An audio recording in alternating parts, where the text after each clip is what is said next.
ಅನನ್ಯ ಭಟ್ ನಾಪತ್ತೆ ಪ್ರಕರಣದಲ್ಲಿ ಸುಜಾತಾ ಭಟ್ ಗಂಟೆಗೊಂದು ಗಳಿಗೆಗೊಂದು ಸ್ಟೇಟ್ಮೆಂಟ್ ಅನ್ನ ನೀಡ್ತಾನೆ ಇದ್ರು. ಈಗ ಅನನ್ಯ ಭಟ್ ನಾಪತ್ತೆ ಪ್ರಕರಣಕ್ಕೆ ಸಂಬಂಧಪಟ್ಟಂತೆ ಸುಜಾತಾ ಭಟ್ ಎಸ್ಐಟಿ ಅಧಿಕಾರಿಗಳ ವಿಚಾರಣೆಯನ್ನ ಎದುರಿಸಿದ್ದಾರೆ. 2 ದಿನಗಳ ವಿಚಾರಣೆಯನ್ನ ಎದುರಿಸಿದ ಸುಜಾತಾ ಭಟ್ ಅನನ್ಯ ಭಟ್ ನಾಪತ್ತೆ ಪ್ರಕರಣಕ್ಕೆ ಅನನ್ಯ ಭಟ್ ನನ್ನ ಮಗಳು ಅನ್ನುವಂತಹ ದಾಖಲೆ ನೀಡಲಾಗದೆ ಸುಸ್ತಾಗಿದ್ದಾರೆ. ಈ ಕುರಿತ ಡೀಟೇಲ್ಸ್ ಇಲ್ಲಿದೆ, ನೀವೇ ನೋಡಿ. ಕುತೂಹಲ ಘಟ್ಟಕ್ಕೆ ಅನನ್ಯ ಭಟ್ ಕೇಸ್ ಫೈಲ್.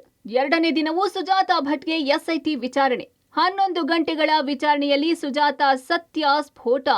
ಅನನ್ಯ ಸೃಷ್ಟಿಯ ಗ್ಯಾಂಗ್ ಮುಖವಾಡ ಸುಜಾತಾ ಭಟ್. ದಿನಕ್ಕೊಂದು ಕಥೆ ಹೇಳ್ತಾ ಅನನ್ಯ ಭಟ್ ನನ್ನ ಮಗಳು ಅಂತ ಎಲ್ಲೆಡೆ ಸುದ್ದಿಯಾಗಿದ್ದ ಸುಜಾತಾ ಭಟ್ ಎಸ್ಐಟಿ ವಿಚಾರಣೆ ಎದುರಿಸಿದ್ದಾರೆ. ನಿನ್ನೆ ಅಂದ್ರೆ 2ನೇ ದಿನವೂ ನಡೆದ ವಿಚಾರಣೆಯಲ್ಲಿ ಅನನ್ಯ ಭಟ್ ತನ್ನ ಮಗಳು ಅಂತ ದಾಖಲೆ ನೀಡಲಾಗದೆ ಸುಸ್ತಾಗಿದ್ದಾರೆ. ಅನನ್ಯ ಭಟ್ ಕಥೆ ಸೃಷ್ಟಿಯ ಹಿಂದೆ ಇದ್ದ ಗ್ಯಾಂಗ್ನ ಮುಖವಾಡವನ್ನ ಸುಜಾತಾ ಭಟ್ ಅನಾವರಣ ಮಾಡಿದ್ದಾರೆ.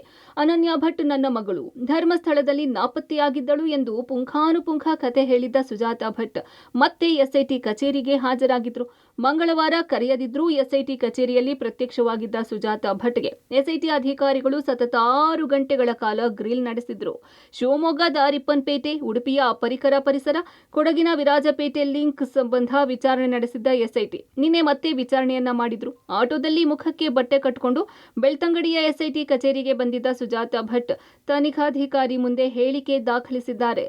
ತನಿಖಾಧಿಕಾರಿಗಳ ಪ್ರಶ್ನೆಗಳಿಗೆ ಸುಜಾತಾ ಥಂಡ. ಎಸ್ಐಟಿಗೆ ದಾಖಲೆ ನೀಡದ ಸುಜಾತಾ ಭಟ್ ಕೇಸ್ ಹಿಂಪಡೆಯುತ್ತೇನೆ ಎಂದು ಕಣ್ಣೀರು. ನಿನ್ನೆಯ ಎಸ್ಐಟಿ ವಿಚಾರಣೆಯಲ್ಲಿ ಸುಜಾತಾ ಭಟ್ ತಬ್ಬಿಬ್ಬಾಗಿದ್ದಾರೆ. ಅನನ್ಯ ಭಟ್ ಸೃಷ್ಟಿ ಬಗ್ಗೆ ಪ್ರಶ್ನಿಸಿ ಎಲ್ಲ ಸತ್ಯವನ್ನು ಆಕೆಯ ಬಾಯಿಂದಲೇ ಕಕ್ಕಿಸಿದ್ದಾರೆ. ಅಧಿಕಾರಿಗಳ ಪ್ರಶ್ನೆಗೆ ಉತ್ತರಿಸಲಾಗದೆ ಸುಸ್ತಾದ ಸುಜಾತಾ ಭಟ್ ನಾನು ಹೇಳಿದ್ದ ಅನನ್ಯ ಭಟ್ ಕಥೆ ಸುಳ್ಳು ಎಂದು ಒಪ್ಪಿಕೊಂಡಿದ್ದಾರೆ ಎನ್ನಲಾಗಿದೆ. ನಾನು ಬುರ್ಡೆ ಗ್ಯಾಂಗ್ ಹೇಳಿದಂತೆ ಮಾಡಿದ್ದೀನಿ, ನನಗೆ ಏನೂ ಗೊತ್ತಿಲ್ಲ, ನನ್ನನ್ನು ಬಿಟ್ಟು ಬಿಡಿ ಎಂದು ಕಣ್ಣೀರು ಹಾಕಿದ್ದಾರೆ ಎನ್ನಲಾಗ್ತಿದೆ. ಕೊಟ್ಟ ದೂರನ್ನು ವಾಪಸ್ಸು ಪಡೆಯುವುದಾಗಿಯೂ ಸುಜಾತಾ ಗೋಗರೆದಿದ್ದಾರಂತೆ. ಇಂದು ಮತ್ತೆ ಸುಜಾತಾ ಭಟ್ ವಿಚಾರಣೆ. ಸುಜಾತಾ ಹೇಳಿಕೆ ಬುರ್ಡೆ ಗ್ಯಾಂಗ್ಗೆ ಸಂಕಷ್ಟ.